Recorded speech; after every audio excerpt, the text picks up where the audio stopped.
Welcome to the High Agency Podcast with your host, Noah Revoy. Welcome. Homeschooling, public school is designed to undermine children's agency and leave them easy to manipulate. On the other hand, homeschooling, which was all that existed for most of human history, is the parents have the opportunity to build their children's agency up. But it's not a given that homeschooling will be agency building. It must be accompanied by peaceful parenting. Today, I have two guests, Jonathan and Adriana, who will talk to us about homeschooling and peaceful parenting and how parents can build agency in their children. Welcome, Jonathan and Adriana. Thank you for having us. Yes, hi. Yeah, I've known you guys for quite a while, and we've actually done some other interviews before in the past. And it's really nice to have you on the High Agency Podcast today. It's a pleasure to be on. I've been watching this new endeavor, and it's very, very good. Thank you.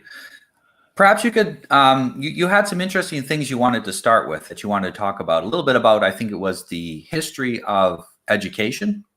Yes, well, we want to break it down a little bit further. So we're going to start with how the government schooling is designed to undermine our children's and actually more is our society's development of agency. Right. So in order to do that, we want to analyze and point out some obvious complaints or problems with our current system today. So, and it doesn't matter whether it's public or private because it's the same traditional system with the same things happening over and over again. So, because the public and the private use the same philosophy, the same model on teaching. Exactly. So we're going to look at what exactly that environment looks like and what elements does it have and whether it actually promotes any learning at all with the children. Sure.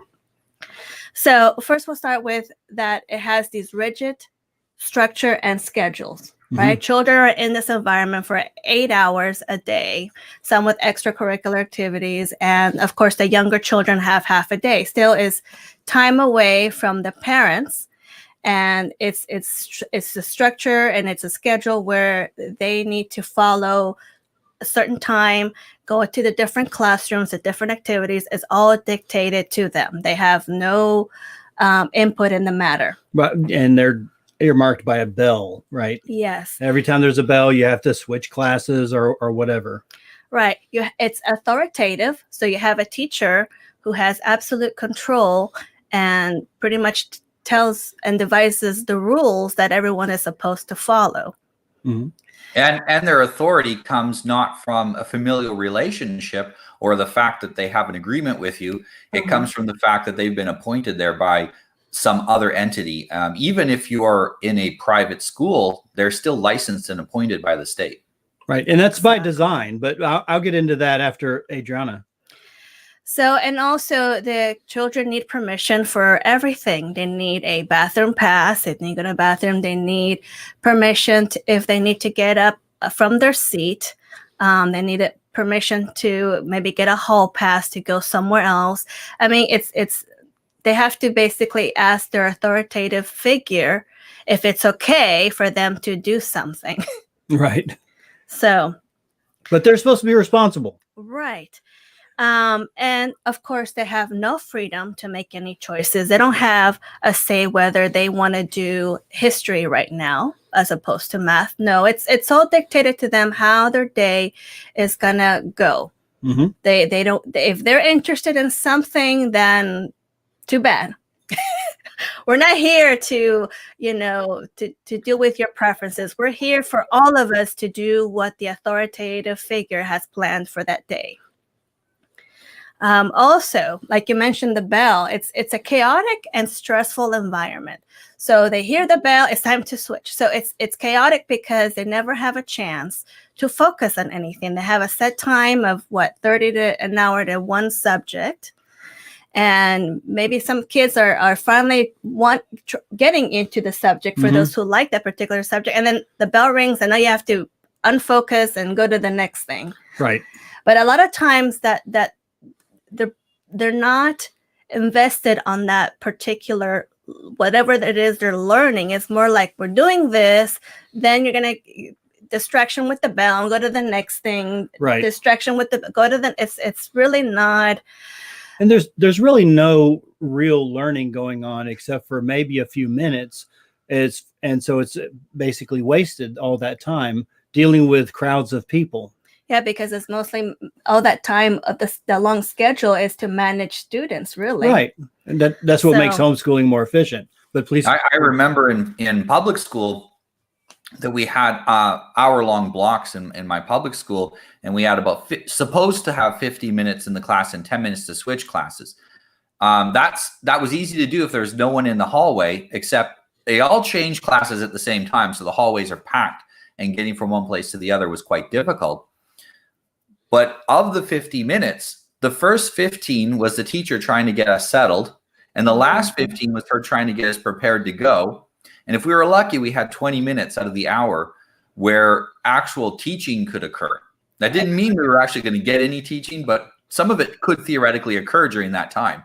So it was really, it was chaotic even for the teacher, but for a kid, it was a very confusing system because we had 50 minutes worth of things we were supposed to learn condensed down into 20 minutes. And it's scary as a kid because you know it can't be done. Right. You start to disassociate after a while. You're just in a place, got to go to another place, get up and go to another place. And hence it's a lot of time wasted. And like you said, no learning. This is why kids go home with all this homework. Because they're expecting them, okay, we didn't get much done in the classroom, so they're going to have to figure it out at home. And that's right? another division away from parents. Yes. It's a wedge between the relationship. So the next thing is I have a list of things that I want to make sure I hit. So the other thing is no social skills are really learned. That's one of the things that say, well, they have to go to school and mingle with other kids, but there's really no real they're not learning real social skills because they're there with their peers who are also immature and inexperienced in social skills. So if anything, they're learning bad habits or bad ways of socializing. Right. They're not learning from adults who already socialized. And plus, in the classroom, the teacher says, no talking, no socialization in the classroom because we have to be quiet and pay attention. Mm-hmm. And with COVID, what they're preparing to implement afterwards with wearing masks and social distancing. and parents are like, well, my kids want to go back to school. And I'm thinking, do you realize that socialization is not what the kids really have in mind? They're going to go back to where they see them, but they're not really interacting with their friends. Right. And it begs the question is what do the parents really want? Do they want time away from their kids? Exactly. Also, too, I think people don't, when they say socialization, there's an assumption that that's always a good thing. But there is negative socialization and positive socialization. And at school, the parent has zero control over what type of a socialization the kids are getting. So they could be socializing with children that are deeply disturbed, that are being raised by people that are deeply disturbed. And association, by nature, you start to pick up pieces from the people you associate with. It rubs off on you. And so if you're associating with people who are disturbed, you get one or two kids in the classroom like that, it disturbs the entire classroom. And those children's stress bleeds over into all the rest of the kids. So they're going away. You know, we talk about COVID as supposed to be a dangerous virus. A much more dangerous virus are the kind of social ills that spread when people have unprocessed trauma and are sent out into school and expected to function normally, and they end up taking it out on the teacher and the other kids. It's much worse than anything COVID could do.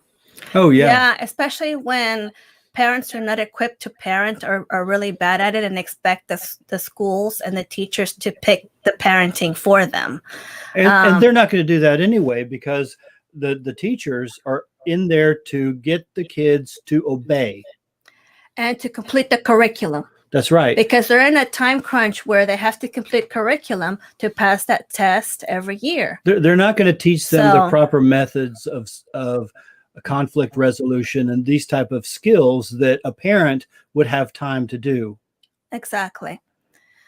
So, and hence why parents who pull their kids from schools is because of the teasing, the ridiculing they get, and the bullying from other kids because they don't know how to socialize, right? And sometimes from the teachers. Yes, No. absolutely. And that also comes to what I want to say is the separation by grades or age groups, but also adds that wedge to the socialization, because they start to form these dumb cliques, right? Based on you're not the same age as myself, or you're in a different grade level. And so hence, which is not a good representation of reality. When you go out, when they finally grow up and are exposed to their community, they don't know how to interact with the different age groups, with people that are seniors, little kids. They have this awkward. They have no practiced skills. Yeah, they have they feel awkward because they don't know how to interact with everyone else. So, yeah. The next thing I have here is there's never no real mastery of the subjects, because they're just following the teacher's curriculum and they're moving on really quick. In other words, they're not able to teach someone else what they just learned. Right. And that's a hallmark of mastery. Mm-hmm. If you learn something and you are able to teach someone else who doesn't know it, that's a hallmark of mastery. But if you just learn, is this going to be on the test? That's not learning. That's just rote memorization and forgetting. Yeah, it's they bank on, because we have a great ability for our temporary memory is really good. We're able to memorize something real quickly and pass something, but the problem is long term it doesn't work. You don't retain the information. Right. So you're not really, yeah. It's informational bulimia. You gobble it all up and then you vomit it out on a test, but you didn't really get anything out of it. It's disordered learning, just like bulimia is disordered eating. That's disordered learning. Exactly. And we're taught that for 12, or I don't count kindergarten because it's actually the only redeeming thing in education, perhaps. But during the 12 primary years of school, you're taught a very dysfunctional system of learning. Then after that, we wonder why people have such a hard time learning on their own. They have to go to university because they can't go out and learn something on their own. And often university is teaching you from books, things you could have just read the book and gone out and practiced it and learned it. But people get educationally handicapped by this dysfunctional system. And then they have to learn from someone else. They're not capable of any independent learning. And that's actually by design as well. And I'll get into that when we go to the history. Yeah, it's just also this false perception that credentials are everything. I mean, the thing is, some people, if they think credentials is all that it matters, that means you just have to be present, pass the test, get your credentials, and you're certified or whatever. But that doesn't mean you have the knowledge down. So anywho, the next thing I have here is no critical thinking allowed. You're not allowed to defy what's being learned, kind of like verifying that it's true, right? What you're teaching is it really true for every situation, or how you're going to apply it? So when there's no critical thinking, you're just basically accepting the information as is, which is not really meaningful at all. Yeah, you're not learning to think, you're learning to believe. Exactly. And it does make sense when you see that the curriculums, even in private schools, really come from the government, and the government does not benefit from us having critical thinking skills. Absolutely not. They don't want us to think for ourselves. They want us to do what they're telling us to do, basically. Right. Obey orders. Yes. So another thing is parents are the last to know on what their children need. For example, kids struggling reading the blackboard, is like suddenly the teacher realized, oh, this kid is having trouble. Maybe they need glasses. And so it's like all this time has passed, and now they finally realize the kids have certain needs, and the parents are the last to know. So they never get a chance to address these issues early on and be on top of it, among any other. Something that a parent would naturally observe and see, hey, something's up. Let me check into it. And the kid needs glasses. Among other problems, anxiety, stress issues. I mean, that's even worse. And then what does the teacher recommend? A pill, right? A miracle pill to fix a problem, right? Discipline. It could mean, any sort of tools in their tool chest in order to get the kid back to compliance, obey authority, and whatnot. So it's Yep. Next thing, the list goes on. It's really, really amazing. No emotional skills are learned. There's no empathy on trying or understanding on where children at, what is troubling them. If anything, they are punished for not being compliant. How whatever. If they're angry, what if a kid is angry, right? And I mean, if you're at work and you get angry, there has to be a reason why you're getting angry. Okay, we understand that, yes, he's getting angry because his project was delayed or whatever like this. So, I mean, we understand those things. But these are kids, they get angry too, but no one wants to stop and say, okay, I understand. It's like, no, just suck it up and do it. Right. And so I bring anger because that's what comes to the next thing, which is reprimands, ridicule, and punishment from teachers or other adults in the school. And as a matter of fact, some schools are designed with isolation rooms with padding. Yep. So a lot of parents get that call and they're surprised to come in and see that their kid is in that isolation room, which some of them have urinated and defecated on themselves because the teachers did not let them out. And are put in handcuffs. There's plenty of news reports on the panic rooms and also the handcuffs and everything. So and not letting the kids learn those emotional skills, and then them being afraid of students when they get angry, or they're trying to vocalize to their teacher that what you're teaching is crap or whatever. Sorry, maybe I shouldn't use that word. But anyway, there's no way that they can critique someone's methods, and they are pretty much punished for not following the rules. Sure. Right. Well, and to a large extent, you mentioned earlier about emotions. They're not only not allowed to have so-called negative emotions. There's not really such a thing as negative emotions. There are inappropriate sometimes, but any emotion they're not allowed to have. They can't even get excited. They have to be basically emotionally numb throughout school. Exactly. If you get in any way emotional about anything, you're going to get in trouble. And, that's the way children are. Children are hyper emotional. Their control over emotions is not yet well developed. And they are going through constant hormonal changes, even pre-puberty. They're going through hormonal changes, which help them grow. And during that period of time, controlling their emotions is very difficult.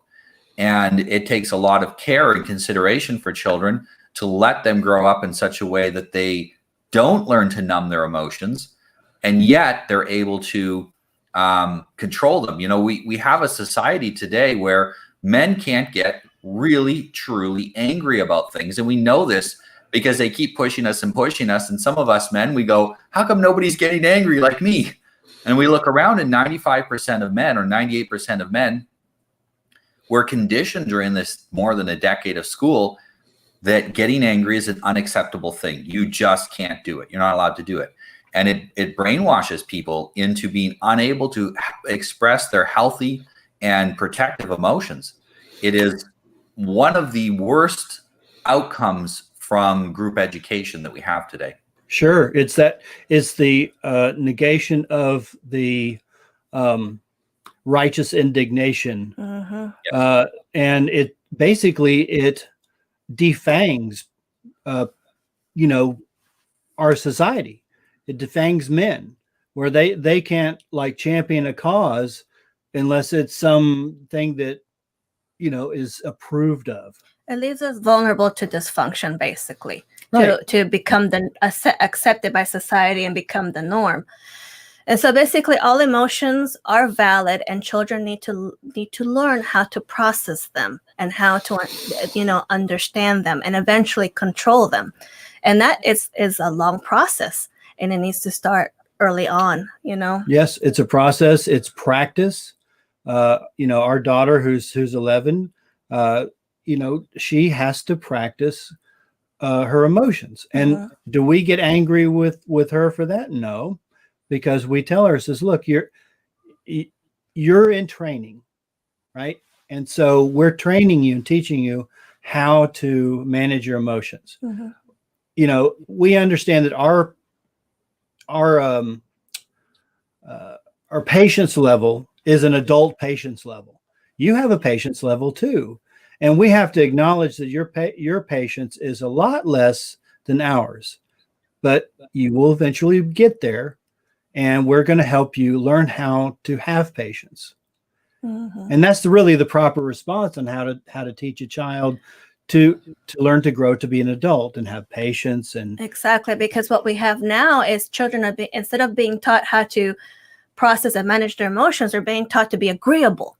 And so now the problem now is we have a society that's too agreeable to everything, right? And even to and the what's it called? The excuse is because some people can't manage their emotions, we shouldn't hurt their feelings. And I'm thinking, hang on a second. If they don't possess the control of their emotions, you know, it's not our fault. We shouldn't be agreeable to them. You start oppressing or suppressing your emotions, then you never get practice with your emotions. Right. And then when you cannot stand it anymore, the outburst of this is what you're seeing with the SJWs, with the riots in the streets. They can't contain themselves. If you try to argue with them, like, you know, reasonably have a discussion with somebody, you know, in a protest, they only have two words in a vocabulary, and it begins with F. Yes. And I won't say it. And then they blame you for having that outburst. It's your fault. It's your fault for triggering their lack of self-control. Yes. And I see that so much that people get triggered, even regular people who are not SJWs have problems managing their emotions. Right. And it sounds funny, but they actually need to be triggered more so that they go through that cycle more times, and there needs to be less tolerance of the outbursts. Not intolerance of the emotional display, but less tolerance of the outbursts. The problem is when a 6-year-old has an emotional outburst, it's very different than when a 26-year-old fully grown adult has an emotional outburst. Perhaps they're holding a weapon at the same time. You know, now we go from a situation where it can be a bit stressful to deal with, but it's just normally part of being a parent, to this is now life and death, and there isn't maybe time to teach them anything, because at this point they want to kill you. Right. You know, so it is really it's detrimental. This is not the kind of thing that you can learn easily as an adult. There are certain things that if we don't learn them in childhood, learning them as an adult is almost impossible. It gets to be very, very difficult. We get programmed into a certain set of behaviors, and I'm an expert at unprogramming people from those negative behaviors. It is hard. If you went through a cycle of bad behaviors 1,000 times as a child, you're not going to fix that by going over them 10 times in therapy the right way, and all of a sudden it's all better. You probably have to go through it 2 or 3 times more the right way to overwrite all that negative programming you got. You know, we're really crippling individuals, and we're crippling so many of them that we're actually crippling society itself through the emotional suppression that's happening in the school system. Yeah, it's enabling what I say. You're enabling that to continue to happen as opposed to breaking from it. Anywho, we got here somehow.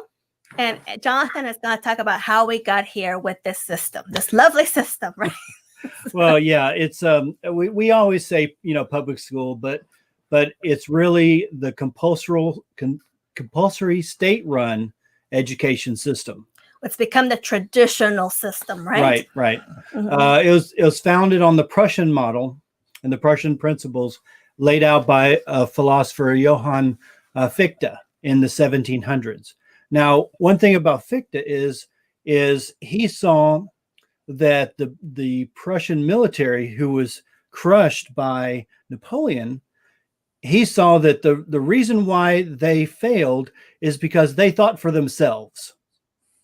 Okay, so he came up with an education system, you know, that would lend itself towards obedience, right, and take away individuality. And that was in the 1700s. Now, Horace Mann, who became the head of the Massachusetts Board of Education, a newly formed Board of Education in 1837, he is also known as the father of American public education. And so Mann's concept was devised from the Prussian model. And his core concept was the state is the father of children. Okay. And that the responsibility of the state was to ensure that education was provided to the children. It was Mann who influenced in the making school attendance mandatory, legally mandatory. Mann also convinced Massachusetts Governor Edward Everett to fully adopt the Prussian education model. And ironically, Governor Everett was also a PhD from Prussia. Okay. And he was a recipient of the Prussian PhD. And there was actually a bunch more governors and state legislatures around the area. It's a really interesting study who all received Prussian PhDs. Okay, so they liked the model because it was already enabled in Prussia. It wasn't long before this spread to New York and other major industrialized cities, and even to the South after the Civil War. Okay, so that's why Mann is considered the father of American public education, because it's the same method. So what was so attractive about the Prussian model? Well, it taught duty, respect for authority, following orders, strict obedience, and it was free for the masses, right? The elites, however, still sent their children to private schools. Okay. Because they were the ruling class. Of course, you have to, for the Prussian model to work, you have to have two systems. Exactly. One for the masses, they learn obedience, and one for the ruling class. The masters, right? Okay. The goal of the Prussian model was social obedience through indoctrination. This indoctrination was instilled by defining for the child what was to be learned, how to think about it, how long to think about it. And in this model, critical thinking skills are a disruption and must be quashed.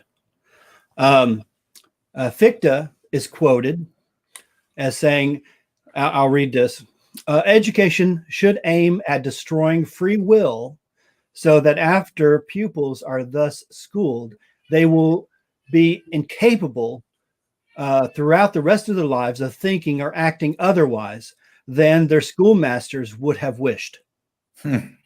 Okay. He goes on and says that real education must start by getting to the source of human nature. Education must exert an influence penetrating to the roots of vital impulses and actions. Here was a great failing of traditional education, for it had relied upon and appealed to the student's free will. I should reply that the very recognition of and reliance upon free will in the pupil is the first mistake of the old system. Compulsion, not freedom, is best for students. Okay, now I just read this about the Prussian model and the philosopher Fichte. That is still prevalent in our system. Okay, that describes the vast majority of people today. Incapable of thinking, only capable of doing basically what their teachers would say. And as we know from the recent Antifa arrests, where about half of them were school teachers, and many of them then commenting afterwards that the job of a school teacher is to be a revolutionary and to brainwash children, basically, we see how effective that has been, 150 years of it. And even the most rebellious, the most free nation in the entire world has been reduced to wearing masks and having their Christmas canceled. Oh, yeah. And he continues. Unfortunately, it is difficult to do this under the contemporary living arrangements in which children go to school and then return to corrupting influences in their home and their neighborhoods at the end of the day. It is essential, Fichte argued, that from the very beginning, the pupil should be continuously and completely under the influence of this education and should be separated altogether from the community and kept from all contact with it. Why do you think they give us so much homework? We are to be continuously be imprisoned. We go somewhere to be imprisoned for a while. Then they come up with something to still be imprisoned when we get home. Either the brick and mortar school that's the prison, the prison of the mind doing homework, or the prison of online learning. So we're in shackles all this time. And I'm pretty sure that this year they did the online schooling all through the summer as well, which is new. Yeah. Oh, they have to, because they're arguing that kids are, regardless of this online thing, they're getting behind. Some kids are not Getting learning. behind what? They're not learning. They Getting can't behind learn. the other kids that are taking the same thing they're taking and also getting behind? It's, See, this beast that Fichte and Mann is at the heart of our modern education system. it is. It's a system of propaganda. And I don't say that lightly. Okay, it is. And conditions children to replace their natural tendency for agency with social duty. And that's a very easy, slip of the, slide it in there, because at one side you think agency, right? I have things that I like to do and I can build things with it. But if you replace it with duty to who? And that's the biggest bait and switch that makes this system so dangerous. People need to I'll give you an example of that for the viewers to hear. Is they say you have to wear a mask and socially isolated because someone you don't know's grandma could get sick. Mm-hmm. This fictitious grandma. And my answer is, I don't plan on visiting your grandma. So maybe I don't need to wear anything then, and it's they'll talk about these fictitious people. Then very often you're seeing now news articles written with a story, and then at the bottom there's a disclaimer that the story isn't real. Everything was made up in the story, but things like this happen, and therefore you should take it seriously. It's duty to a fictitious concepts and fictitious people is replaced the normal duty that we had to our family and our tribe and our nation. It's getting replaced with duty basically to authority figures and to self-proclaimed authorities. Right. And it's not just duty that this being replaced. It's the social duty, this compliance, the obedience to authority. It forces a cognitive dissonance on the developing mind that is not fully revealed until the child and the parent is released from its grasp. And I wanted to add that in there because one of the first things we discovered when the children came home, like in March, and they started, canceling the schools, is that the parents were shocked to see their children decompress. It's like, this is not my child that I thought I sent to school. Something is off. And many parents said, they're not going back. They're going to homeschool, right? I don't care. We're going to homeschool because I can't. I see this. It's they were oblivious all this time. Yeah. And then it just became all visible. All at once. All the problems with it became over the period of a week visible to parents. And they were like, oh my God. And I think this has been a very difficult realization for a lot of parents because they also went to public school and it wasn't quite as bad when they were. It's been incrementally getting worse. And their parents went to public school when it was a lot better. A lot of the society in general was more interested in thinking. And what happens is you say, I'm going to take my kids out of school. And it's not the government that really gets in your way. It's your own family. That says, well, they're not going to get this. They're not going to get that. They're not going to get socialized. How are they going to get into college and all of these things? And then they start sowing seeds of doubt in your mind. And because you've been to school and you've been programmed to listen to authority figures, it's very difficult for you to break away from that concept. In a lot of countries, teachers are one of, along with, it was teachers, journalists, priests, to some degree politicians, were in this kind of class of almost deity-like professions where they were given a special honor and respect. And one by one, each of these classes come falling down, and we start to realize that every single one of them was doing, is involved in some sort of parasitical activity. That real success comes through obeying. Now there's no one left to obey. It's leaving a lot of people disconnected. Without being able to think on their own and without having anyone telling them what to do, they've been disconnected from the boardroom hive mind, and it's shocking to them. This is why we've seen a big uptick in suicides. It's not just because people are alone. It's because a system they thought they believed in has completely failed them. Right. And children that are in homeschool that learn how to think for themselves, when an authority figure does fail them, because it doesn't mean you have no authority figures, but when an authority figure fails you, you understand how to continue surviving without that. Right. Exactly.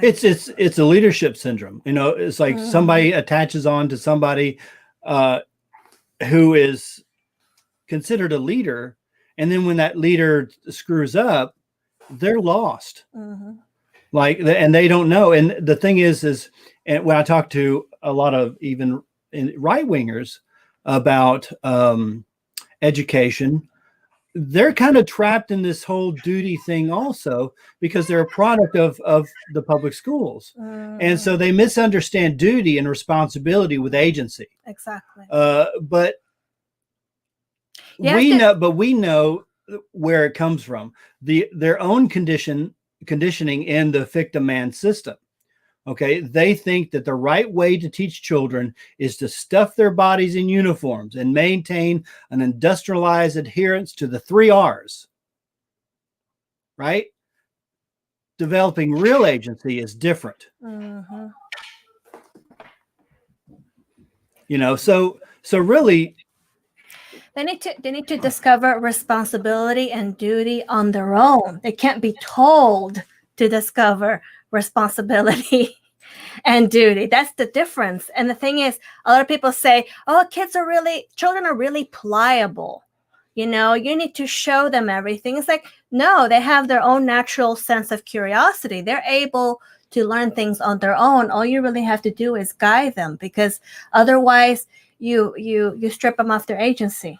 Again, that's right. Again, they have to be children really early on need to feel like they are their own masters already. If you always tell them what to do, then they're never going to develop agency. So, unless it's like an agency that they discover themselves. Like a lot of kids will attach themselves to a negative system, like maybe video games or even overeating, right? Because that's a thing that they can control.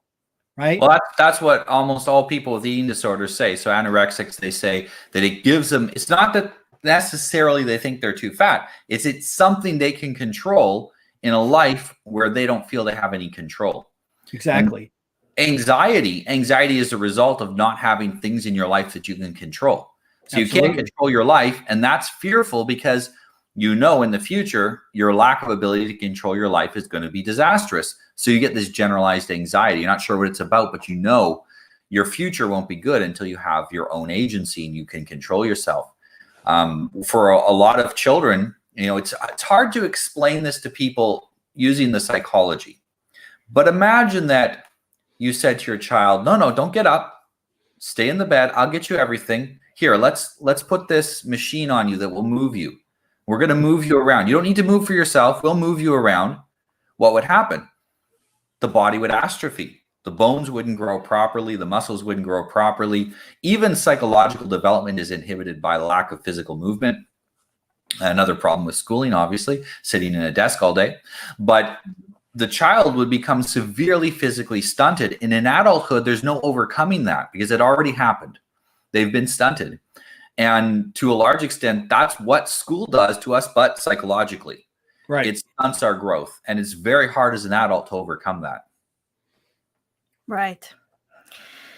Well, to wrap that up a little bit, I just want to say that this section. Yeah, this section, not the whole thing. This section of the current school system is that they basically have failed to meet children's needs. There are 4 needs. Mainly needs are the physical, the intellect, the emotional, and social. So the school system has completely failed to meet all those. It's basically to the benefit of the people in control, basically. It's all it was. It's just compliance training, hence going against any development of agency. So definitely. So now that we know that that doesn't work, the only thing that will work is to bring the children back home. Of course, yes. And homeschool them. That's what parents need to realize is we want to make sure they build agency. We need to have them home.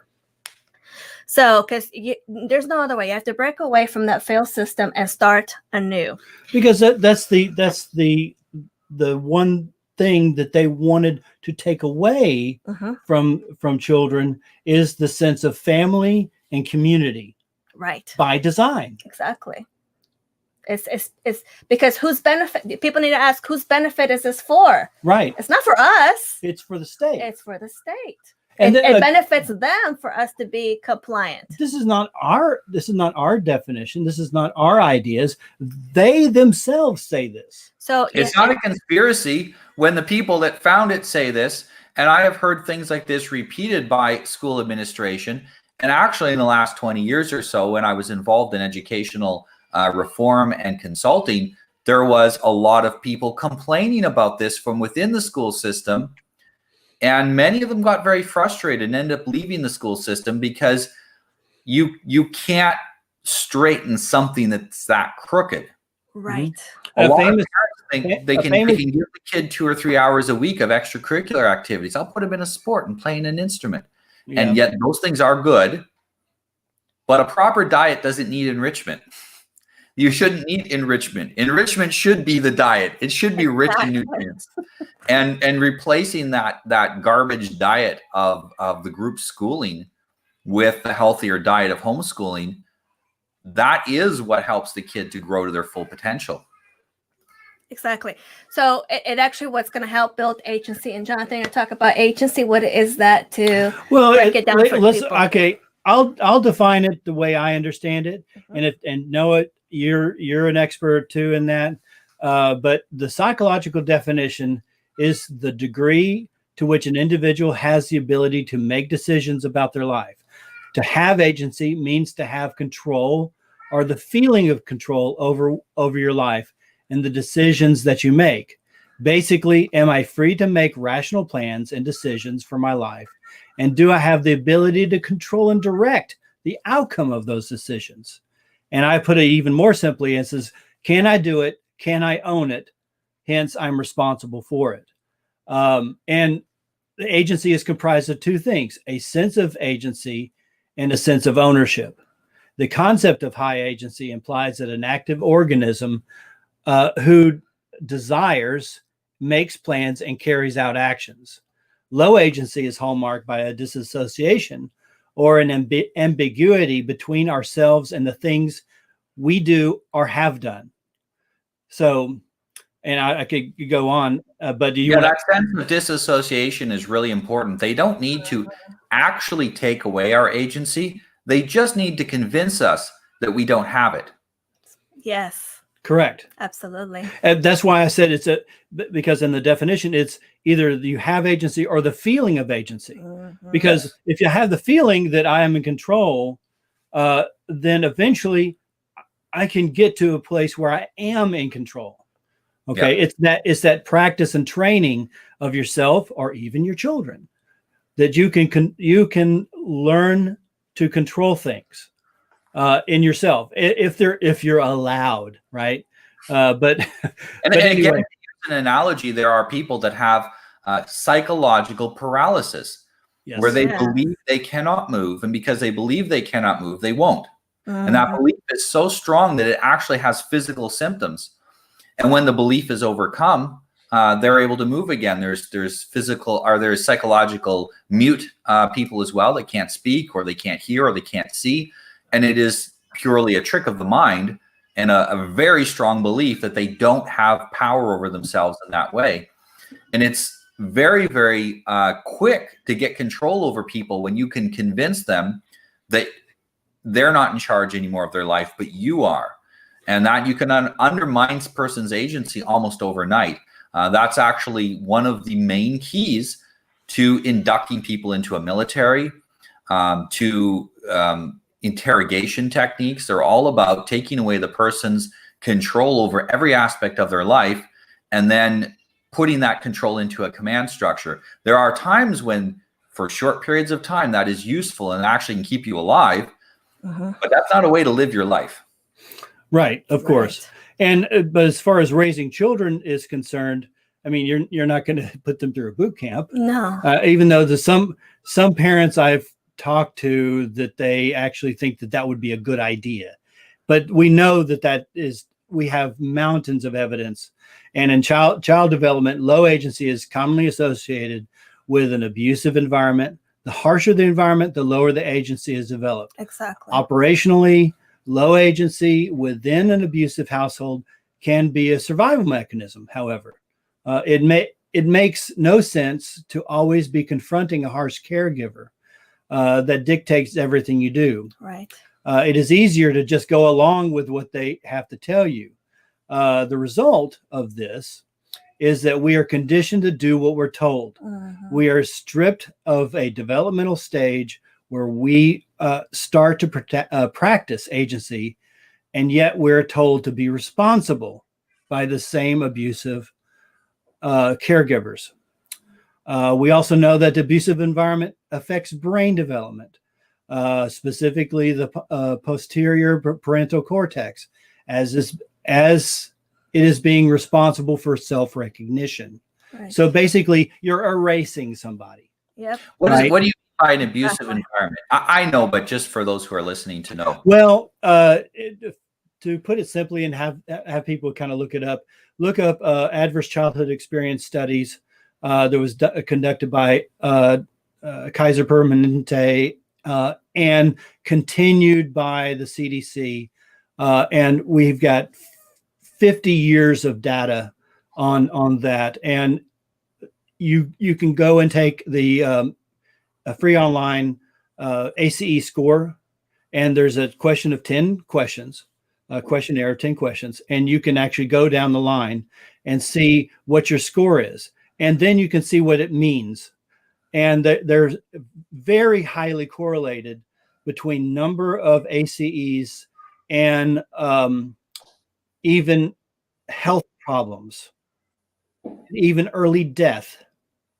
Okay, because things are built on other things, right? So if I don't learn agency, I'm going to make bad decisions, and those bad decisions can affect my health, and who I marry can affect my health. Exactly. And so bad things quickly add on. Yes. And so there's and a lot of these things they manifest in several areas, not just in a single area, and you get these compound effects of people making bad health choices, bad marital choices, bad relationship choices, bad career choices, and it stacks. And after a while, that stacking is where you really get the effect. That's why as you get closer to having the higher scores, if I remember correctly, the chart is like a hockey stick. It really starts going up. Well, and the reason that it's worth checking that out is that a lot of people don't understand why they're making so many bad decisions and why their agency has been undermined, and they're struggling to get a grip on it. Knowing where it came from at least normalizes it, gives you a sense of, okay, now I understand why. That's part of the solution to understanding how I fix this. And I think it's free, it's easy. Go take that test. And I think for a lot of people, it digs up, because you have to think a little bit about your childhood to do it. And that pain sometimes helps you to know what you need to address in therapy or in coaching, so that you actually can redevelop your agency again and get it strong. It all starts with childhood. You have to analyze your own childhood before you can understand your children's. And as a matter of fact, your children will bring out certain things, and then you have to think about, why do I have problem, for example, with patience? Why can't I be patient with my child? Where is that coming from? There's a reason for that, and it's all embedded in your childhood experience. So yeah. It's, and of course we know what the stress hormone cortisol does to our system and to brain development in children. There's links on our YouTube page on the series of Bomb in the Brain series, and there's also a series on ACEs, so you can go and check in that if you want to. And this segues into that.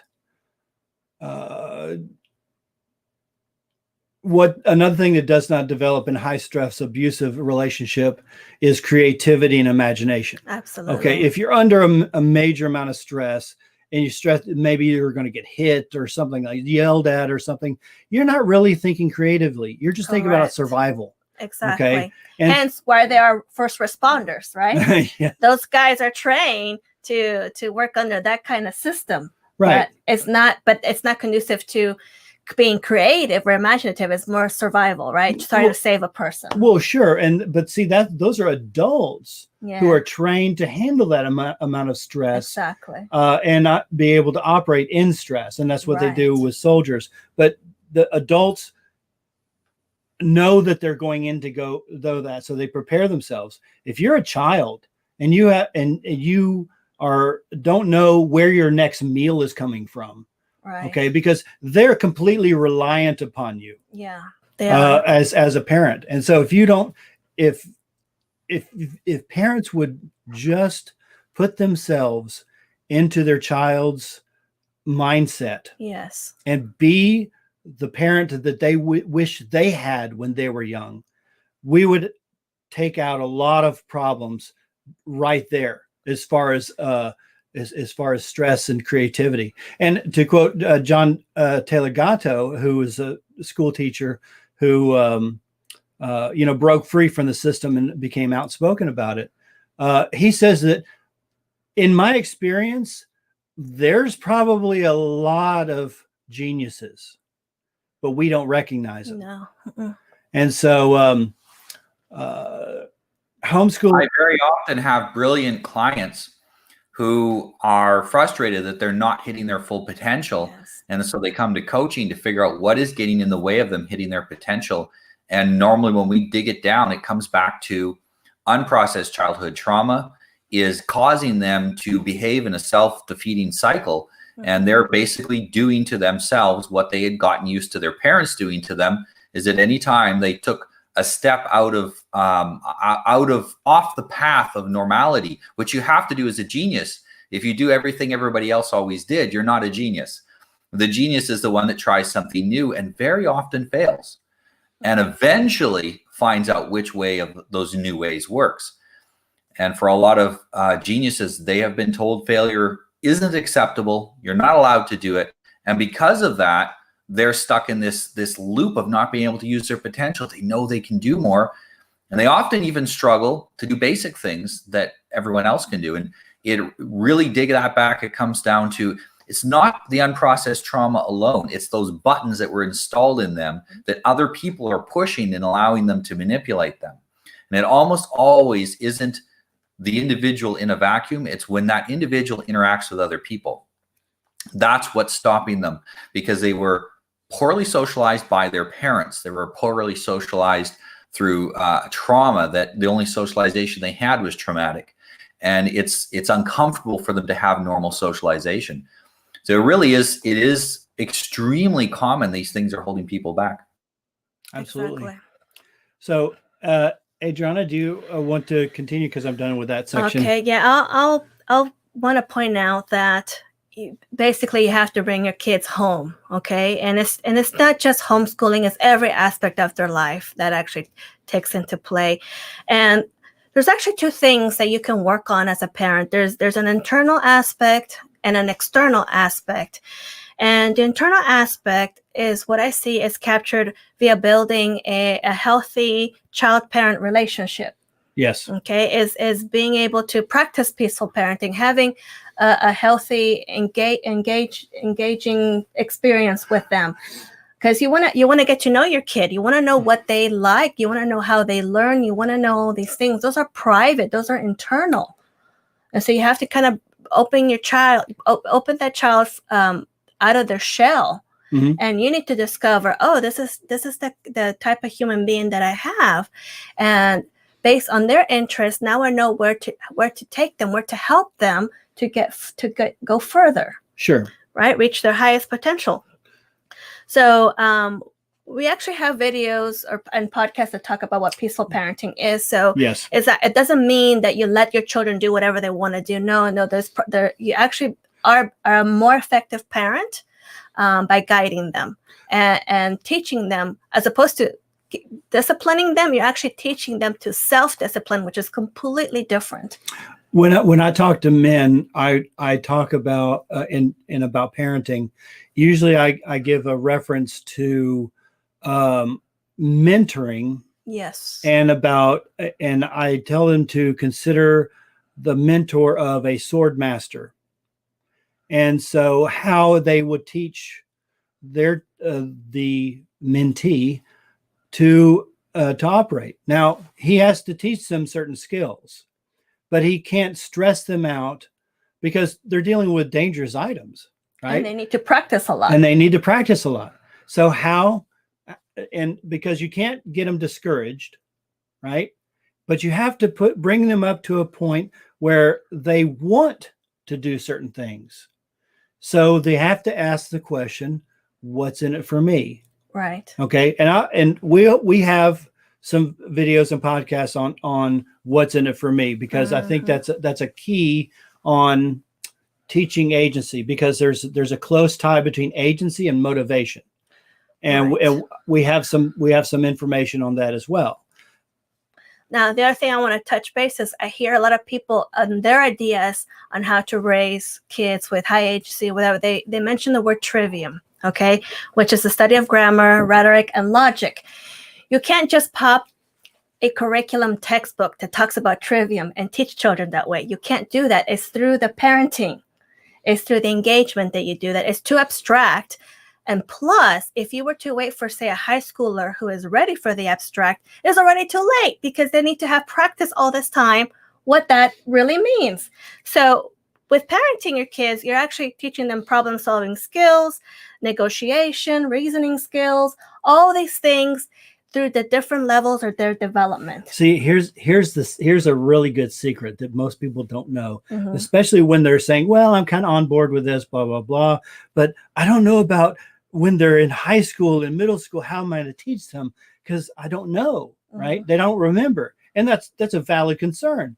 But the thing about it is when you teach them agency and you teach them these steps and train them in this, what happens is they become self-learners. Right. Okay. And that's an amazing thing where, they're learning algebra on their own. Right. And let me kind of explain that a little bit, because you can't direct them and telling them how to do things. It's more like giving them freedom to explore and investigate, which is completely different. Because it's discovery, and they love discovery. Yeah, and I'll tell you how you do that. I just wanted to mention this internal aspect, which is getting to know your kids and having the good bonding relationship and implementing those other skills through the engagement that you have with them. The other aspect I'm going to talk about is the external aspect, and it's external because you need to now prepare the environment that they're in. Okay, how do you prepare an environment so that they have full agency or practice the agency? Is so that it's prepared so that learning happens based on the child's agency and no one else's. So what that means is you are the architect of the environment, and you build it to such where there are engineers and scientists wanting to be there. So it means like having kids, projects readily available for them to want to go and explore. That's what that means. It's so really it's that discovery that comes in. So you're going to prepare an environment to direct them in a certain way, but you're not telling them to go that way. No, you're the architect behind the scenes that Yes. they don't even know you're there, and you're kind of preparing it basically for them to discover it and go. And it's like them going to a theme park, right? That's right for them, and somebody prepared it for them, and they just go and choose the rides they want to take, right? It's up to them. Yeah, you're Right. facilitating them rather than Exactly. instructing them. Instruction is top-down. Facilitation is, how can I help you to use this jungle gym I built for you? And I think this is an important part of understanding how, in this kind of a system, you set boundaries. You know, there of course there are some boundaries that we teach children. This is how we behave. This is unacceptable behavior. You know, those boundaries should be as few as possible, so that we're not giving arbitrary boundaries. They need to be objective. But then when it comes to what do we need them to learn, you think of it like you have a walled garden, and they can explore the walled garden. And when they get big enough, they get outside, there's a second level of walled garden and a third level, and they can just keep exploring it at their will. And as parents, we're making sure where the outer boundary is, but we're not telling them where within that garden they have to be at any one time. And I think this is an important distinction. Children crave boundaries, but they don't want to be controlled. They will resist control. And in fact, telling them to do something will often produce the exact opposite effect, where they never want to do that thing again because they were forced to do it. You know, I took my son the other day walking around in the mountains. We were out for about 9 hours, and 4 of those we were climbing mountains. I was exhausted. I'm sure he was exhausted. He never complained because he asked to go. Mm-hmm. So because he asked to go, he didn't want to complain because he wants to make sure that he can go anytime he wants with me on these type of adventures. And we were with a couple of friends. And so for him, it was very enjoyable. And I know he was exhausted because he kept whispering to me, "Can you carry me a little bit?" You know, no complaining, just a pleasant request for some help. Right. But if I had told him, for the next 4 hours, you're climbing that mountain, you know, do this exercise. He got more exercise in that day than normally gets in a week. If I said, do that exercise for 4 hours, not only would that be abusive, it would be a constant fight. He would not be interested in doing that. But by making it enjoyable and facilitating his progress, and it's an adventure, you know, especially for boys. Boys want one adventure after the other, and learning is the ultimate adventure. Absolutely. In other words, you have to prepare to where they're actually enjoying the learning and want to learn more. That's the goal, is to prepare it so that they're going to enjoy it, right? And they're not only that, but they're going to take it further by wanting to learn more. That's really the goal of this prepared environment. And it's stress-free, obviously, for what we talked about, because children don't learn if they're stressed. Mm-hmm. They have to be calm and serene, or the stress has to be started by them if they're challenging themselves on something, for example. That's a different kind of stress. It's not a destructive stress. Right. It's constructive. It's different. And the environment has to be flexible, because it really has to adjust to that developmental stage of that child. That's a boundary. For example, it has to be a toddler room is different from a lower elementary child's room, obviously. So it has to set those boundaries, and you can't have things that are too challenging either, because it actually discourages. So that's another boundary that you have to think about.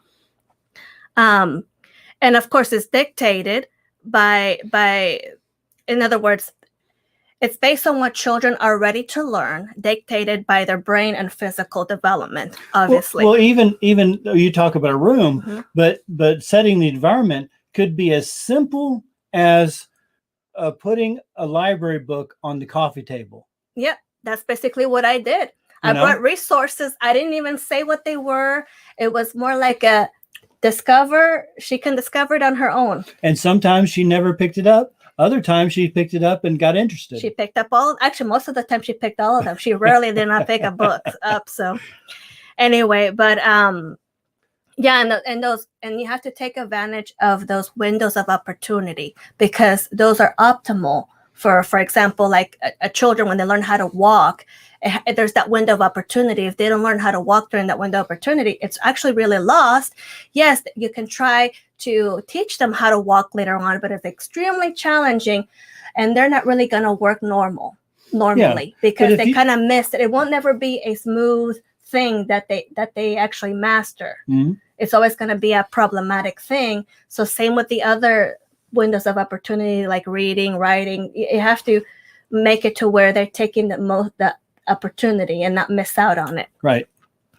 And also the freedom of choice. Okay, because the freedom of choice and promotion of independence are really the basic blocks of agency to develop that. Right. Because they're moving along based on their own volition, right? The caveat is, of course, is parents need to have high agency, right? Yes, they have to know themselves. They have to recognize what's going to promote high agency for their children. Right. So, and also to notice that there's actually a difference between males and females. Their level of agency and how to develop those are different. Well, we actually devised what we call the 3 pillars of high agency pedagogy, and we can teach people about these 3 pillars. Mm-hmm. And so that's what we bring as Homeschool Life. We actually help you to get there, how to build the agency in your household with your children. Right. That's what we do. Because what we don't do is we don't give you curriculum. Okay. Because a lot of people say, what curriculum do you use? We don't do that because we're not going to tell you exactly what to teach your children, because we'll be doing the same failed system that there is now. That's right. We're not going to give you agency. Yeah. That means we're stripping up of your agency if we're giving you exactly what to teach your kids. Well, and that is the script that people who have had their agency undermine follow. Where's the book that tells me exactly what I'm supposed to do? Where is the instructions? Yeah, where's the instructions? Is like I want a class by class rundown and pages I can photocopy to give to the kids. They want to take the mass schooling. They just want to do it at home. And I feel bad for those people. They don't understand. They don't know that something else can exist. They're like the person who doesn't know they have agency. And what you're helping them to do is to discover their own agency and their own ability to guide their children through education. I think a lot of parents really underestimate their abilities. They have come to know their children need homeschooling because of what's been going on in the last few months, but they're unsure. They lack confidence more than they lack actual ability. And this is one of the great things that people get by talking to you guys is you help them to develop that confidence in their own agency that they can do it. They can homeschool their kids and they can build their children's agency. And I think that is one of the most important reasons why you need to actually talk to real people and not just read a few websites and not just watch a few videos. That's a great place to start, but you need to talk to someone that can give you personalized one-on-one advice. It's extremely important when launching into homeschooling. Mm-hmm. Right. The thing I tell people is raising and educating your children are not separate things. They're together because learning is part of life. So while you're raised, it's a responsibility that should have stayed with us. We shouldn't have delegated to someone else. So we teach you, we help you to acquire those skills so that you take charge of that aspect. And that's why we recommend different things to different families because their needs are different. And we set things that are unique to the families and for homeschooling that is specific to their children because children have different learning styles. They have different interests. It's a lot of things. And our hallmark of our company is we will help you how to use the 3 pillars. Okay, because it's philosophy, observation, and the methodology. And then you'll be able to homeschool your kids. That was a freebie. Yes. Philosophy, observation, and methodology. Right.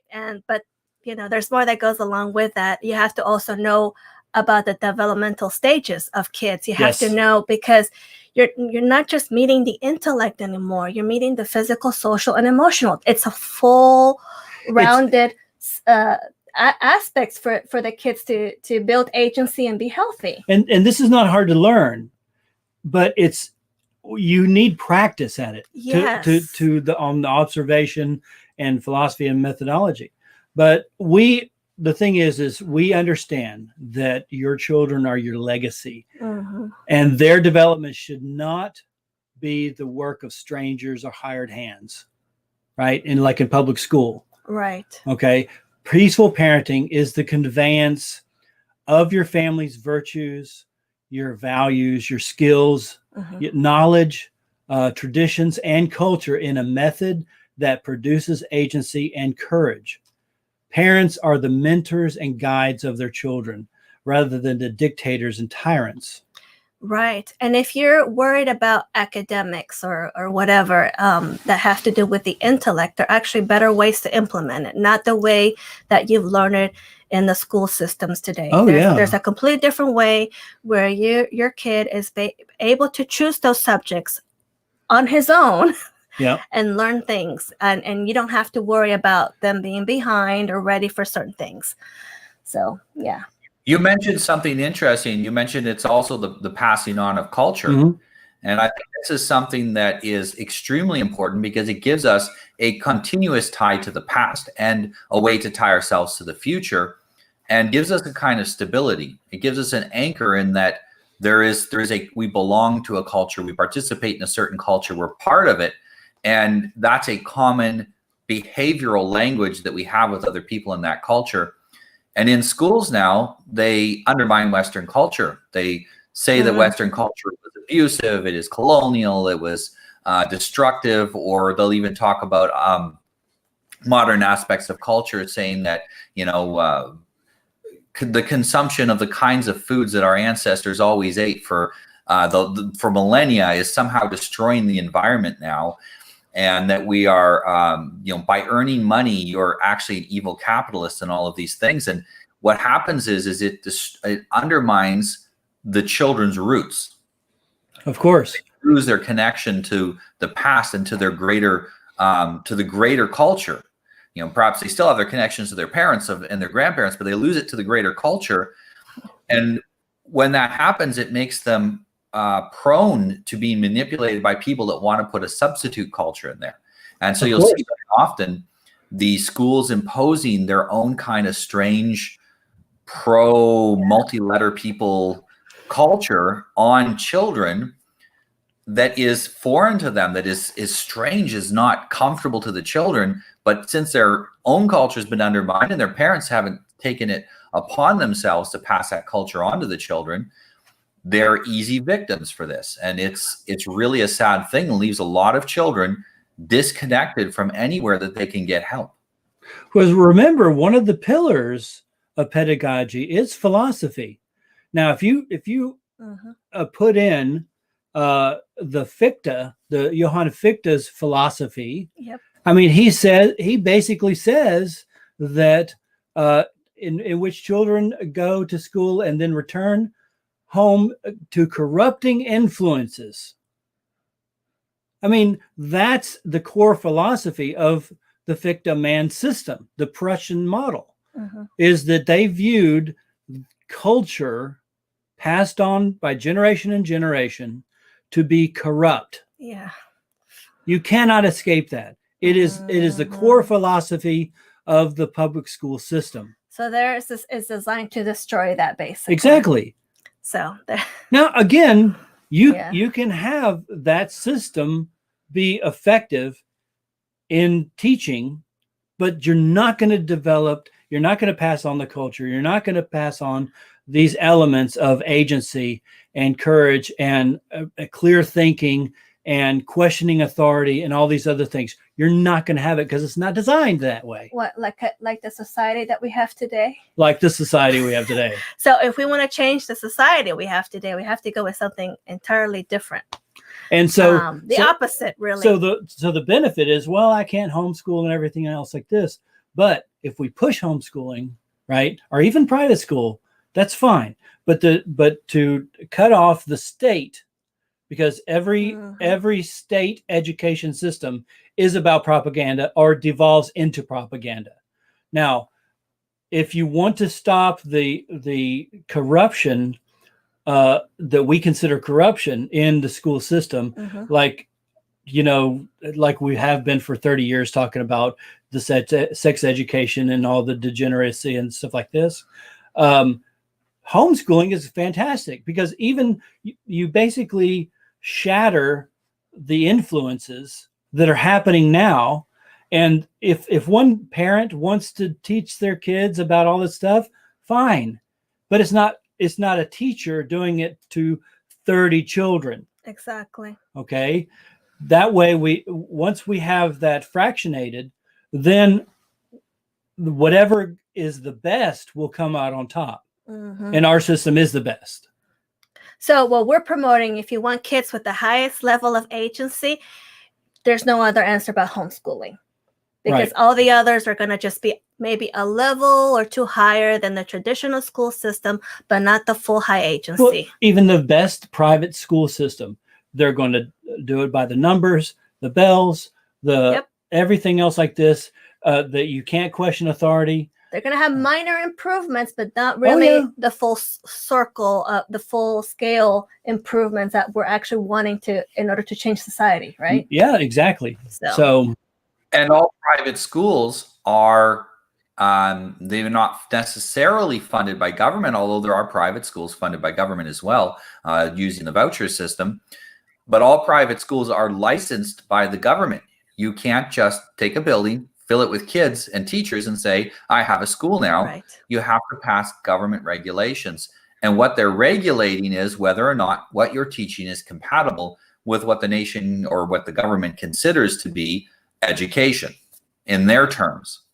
And that's true specifically if the particular state you live in has codified in their state constitution to provide education to their children, like in Washington State, Massachusetts, and some others.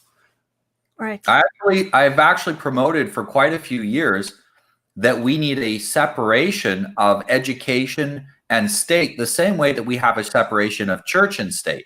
Absolutely, I agree with that.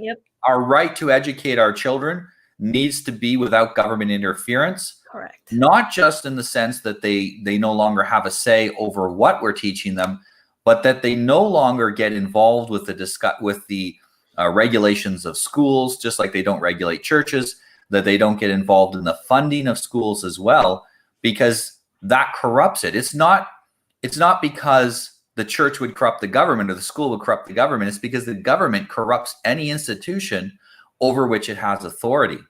Now here's something that most people don't make a connection to.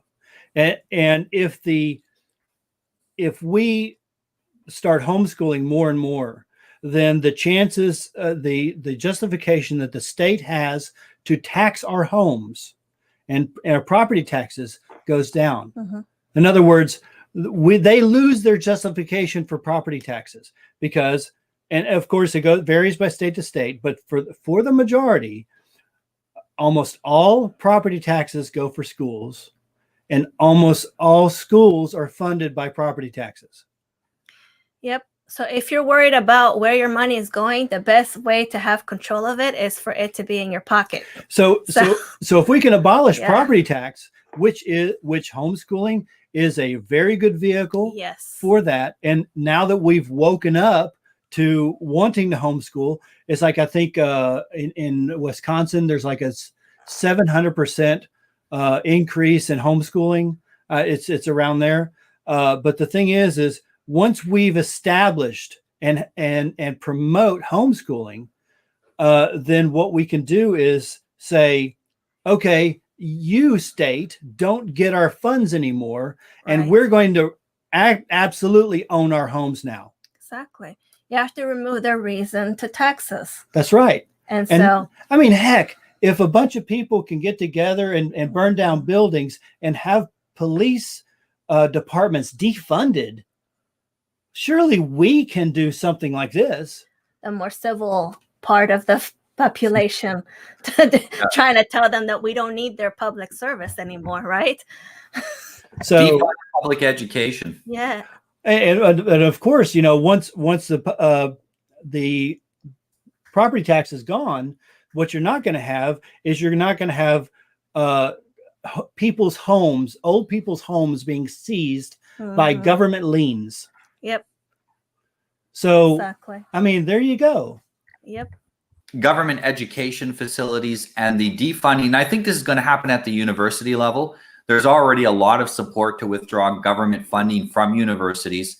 I think over the future, we're going to come out with a realization of how useless many of these universities are, and the massive scam of getting people to take degrees at 4 and 5 and 6 and 10 times the cost of the degree just a few decades ago is going to turn more and more people against them. And I think it will be a cascade from the top and from the bottom at the same time.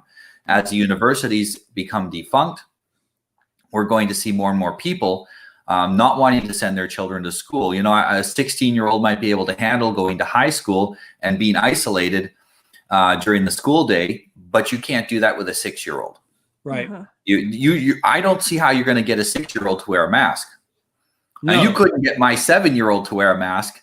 If you tased him, he wouldn't wear a mask. He thinks it's stupid. So I think we're going to see more and more calls to defund government education over time. And enough parents get involved in this and it'll become a reality. Some things I've heard is that since COVID started and the online schooling started, up to a third of parents in some states have decided they want to homeschool their kids. And in some states, more than half are interested in it, but unsure how to proceed. Right. And so another question that comes about is, well, I can't homeschool, or what about the poor people who can't afford school? And I just look at history. What did they do before this? And there was a thing called charity schools, right? The organizations who provided education, and it was actually fairly decent education with no charge to poor families. And so, and in fact, Maria Montessori opened a school and discovered, you can read all about that, but discovered a method of teaching that far superior to the common system, and that was the Prussian system then. And they knew that her system was a threat. Oh God, yeah. Because God forbid that we have thinkers, right? Oh yeah. So yes, there's lots of different ways people will step up to the plate, and the thing is parents want their children to have something better than they had. Yes. So there's a motivation towards that. If you're always giving them giving people something, they're going to just sit there and with their hand out. So we have to be careful too, because having the government satisfy essential needs of the population is a slippery slope. Yes. The government satisfies one essential need, such as education, and already we have people saying, well, our kids don't eat unless they go to school because we can't be bothered to feed them at home. What's going to happen if the school isn't there to feed my children? How long is it until the kids are living at the school and their dream of having the children completely cut off from society is functional? We actually, there is some correlation between time spent in school, that is basically how early you started school, and later on dysfunctions in life. Of course. Yeah, you can't. Yeah, you can enable that dysfunction to continue, because in the end, that will lead to more dysfunctions, and so it's a sick cycle. Yeah, a multi-generational dysfunction. Yeah, it's awful. Yeah. And the reality is that the things your children's teacher is doing in school is only difficult because of the system and because of the fact she has 30 kids in there with her. You and your 2, 3, or 4 or 5 kids are going to have a very different experience. You love each other. You have a variety of age groups. You don't have 5 kids all the same age. It can happen, but probably not. You probably have 5 kids that are 2 or 3 years apart, which means older children can teach younger children. That can actually be part of their adventure in learning, is learning how to teach. And when you have a loving family, They very much want to teach the younger kids. My older son's trying to teach his brothers to walk. He's trying to teach them how to say things and do things. And they love following him around and imitating whatever he does. He does something, they'll try to do it as well. And that is the traditional way we learned. It actually wasn't all the parents teaching.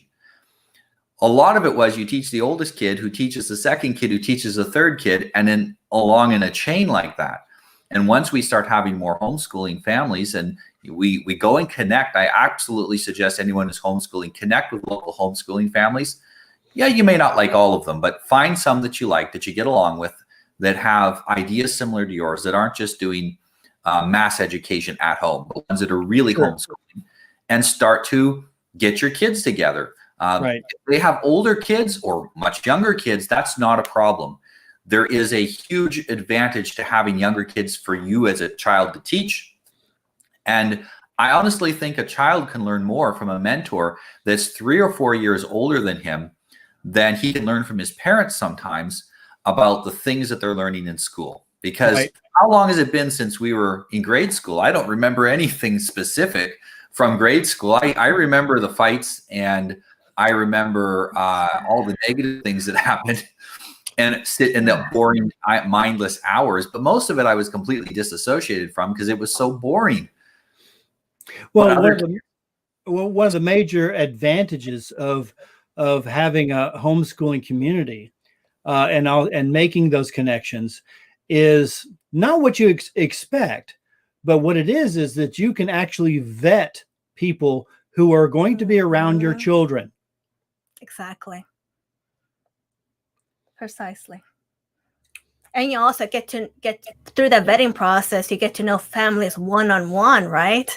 So not only you're meeting the parents, you're meeting the children, and so you can be choosy. Right. In public school, you're not going to be able to vet those kids. Okay. Mm-hmm.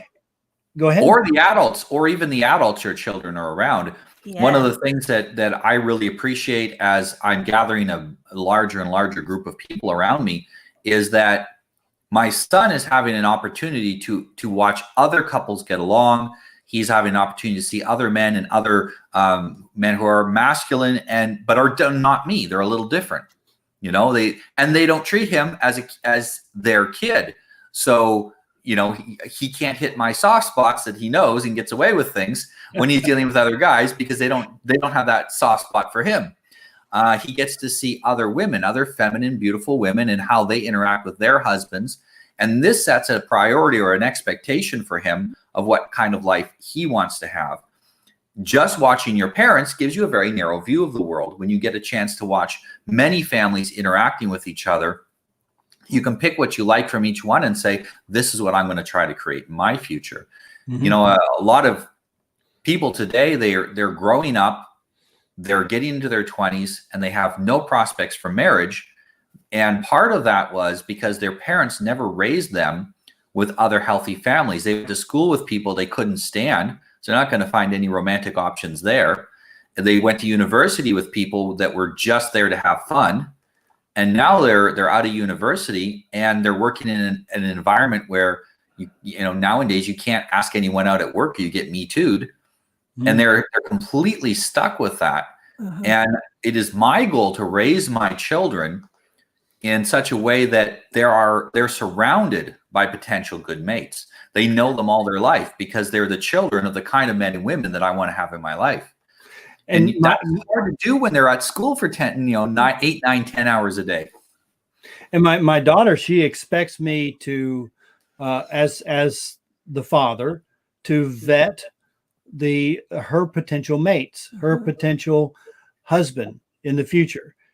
And to help her pick the right one. And see, this is something that I have over time talked about. And how when she's going to be in love, her mind is going to be a little bit clouded, and she may not making good decisions. Mm-hmm. So I'll drop truth things like that over time, into where she finally realizes. And she said to me, I didn't say I'm going to do this. She says, "Daddy, I want you to pick a good man like you." And it's like,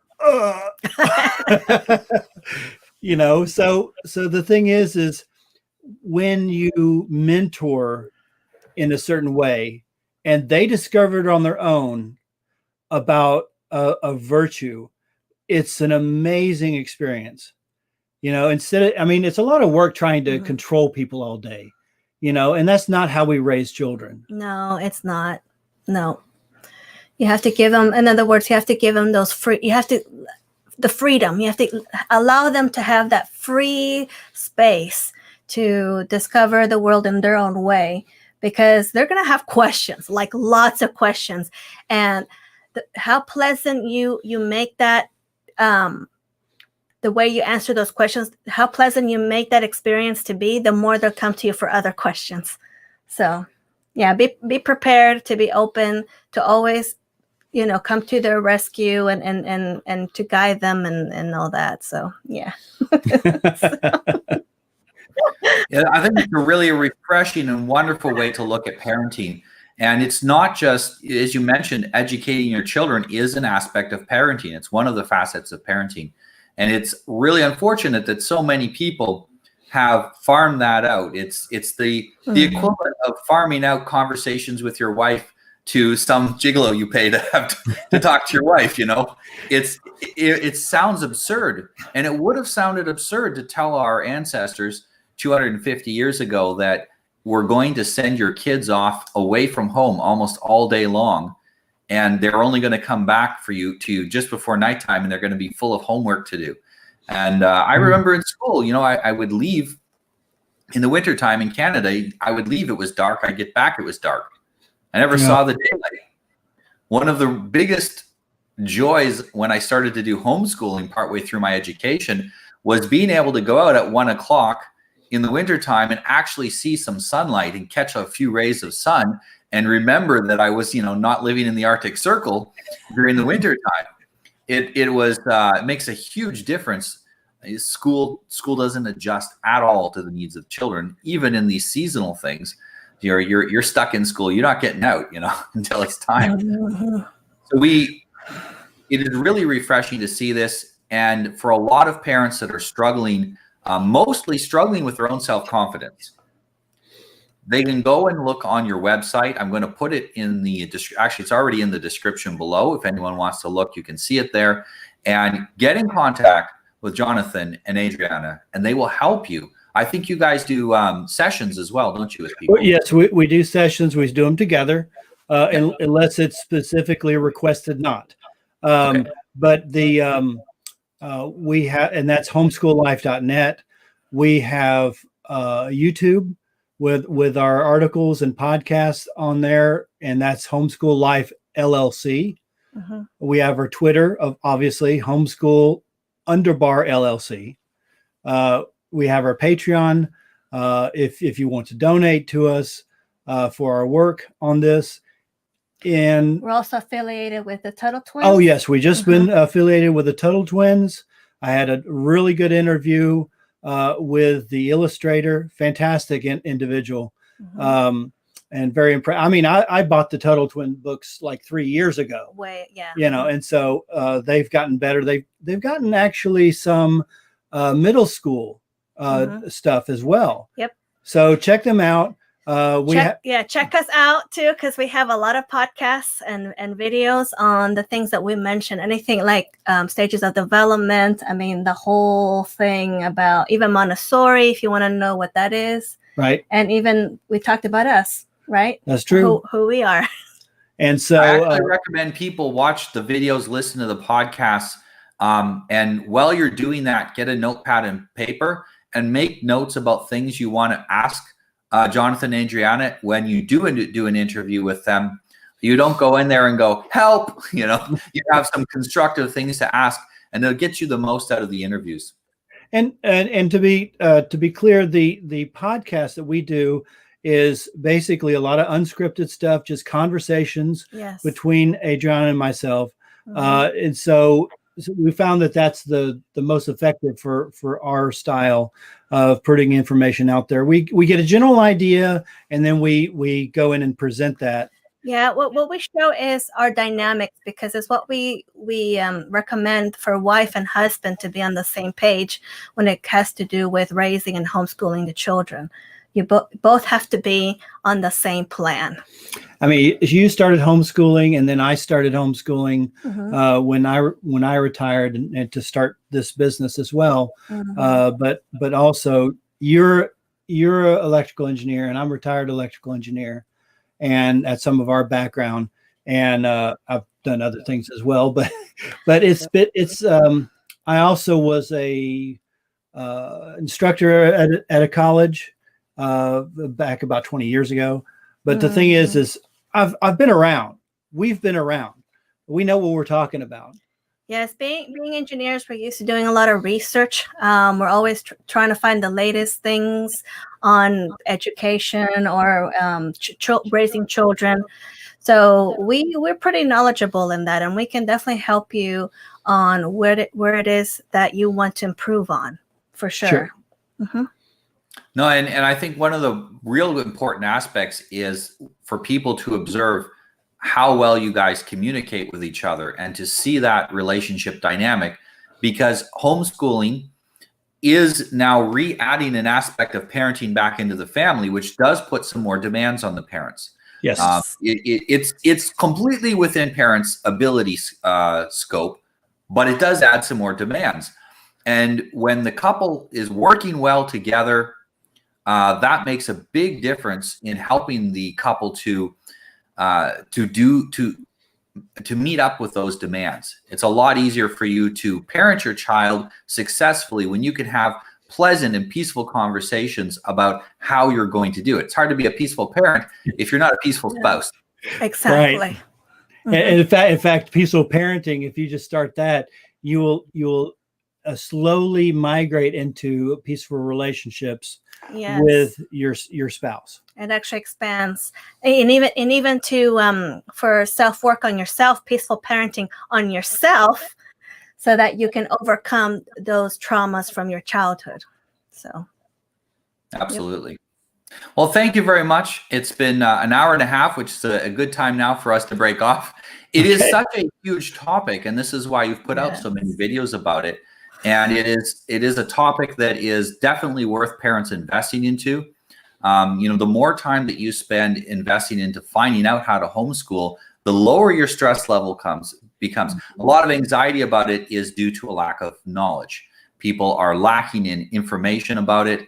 They're lacking in an opportunity to have practiced it. So if you can find some other homeschool families before you even start yours, go hang out with them for a day. Tell the mom, hey, I want to come and watch you do some homeschooling, and you go in the couple of ladies watch the kids doing the homeschooling and find out how that works, and that's going to take away a lot of your fear about it. Very few people are afraid to send their children off into the public with strangers, and they're pretty unafraid of that. But to have the kids at home, that's a little scary.